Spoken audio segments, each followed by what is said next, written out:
గాడి తప్పిన విశ్వవిద్యాలయ వ్యవస్థని దారికి తెచ్చేటటువంటి కార్యక్రమాన్ని చాలా బాధ్యతాయుతంగా నిర్వర్తిస్తున్నారు చంద్రబాబు నాయుడు. యూనివర్సిటీలంటే అక్కడ రాజకీయాలకు అతీతమైనటువంటి బోధనా ఆలోచనలతో సాగాల్సినటువంటి ఒక కేంద్రాలవి, మేధో కేంద్రాలు. కానీ అది కాస్త రాజకీయాలకి వశమైపోయినాయి.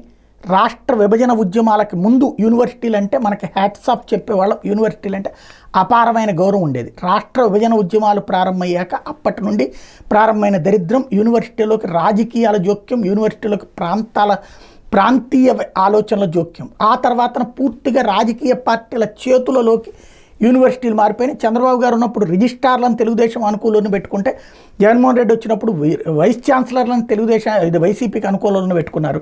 చివరికి యూనివర్సిటీల్లో పాఠాలు చెప్పడం మానేసి రాజకీయాలు చేయడం నేర్చుకున్నారు. రాజకీయ నేతలను అక్కడికి పిలిచి ఉపన్యాసాలు ఇవ్వడం, రాజకీయ సభలు పెట్టడం లాంటివి సాగిపోయినటువంటి దౌర్భాగ్య పరిస్థితి.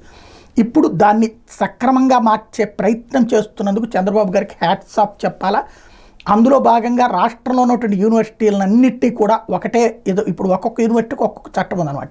జేఎన్టీయూలకు ఒక చట్టం ఉంది, లేకపోతే ఏది రాజీవ్ ఇదని చెప్పేసి అప్పట్లో ట్రిపుల్ ఐటీలు అని ఏదైతే పెట్టారో ఎవరు రాజశేఖర రెడ్డి టైంలో వాటికి వేరే చట్టం ఉంది. ఇట్లా వేరే వేరే చట్టాలు ఉన్నటువంటి అన్నిటి కలిపి ఒకటే చట్టం కిందకి తీసుకురాబోతున్నారు. నారా లోకేష్ ఈ మొత్తం ఉన్నటువంటి తేడాల్ని కనిపెట్టారు అధికారులతో మాట్లాడినప్పుడు, అలాగే లెక్చరర్లతో ప్రొఫెసర్లతో మాట్లాడినప్పుడు. అందుకని మొత్తాన్ని ఒకే చట్టం కిందకి తీసుకురాబోతున్నారు. ఇదివరకు గతంలో ముఖ్యమంత్రి చేతుల మీదుగా నడిపేటటువంటి స్టేజ్ నుంచి వైస్ ఛాన్సలర్ నియామకం ఇదంతా మళ్ళీ గవర్నర్ చేతికి అప్పచెప్తున్నారు. తద్వారా ఒక బాధ్యతాయుతమైనటువంటి నిర్ణయం తీసుకుంటున్నారు. విశ్వవిద్యాలయాల్లో ఇంకొక మంచి పని చేస్తున్నారు.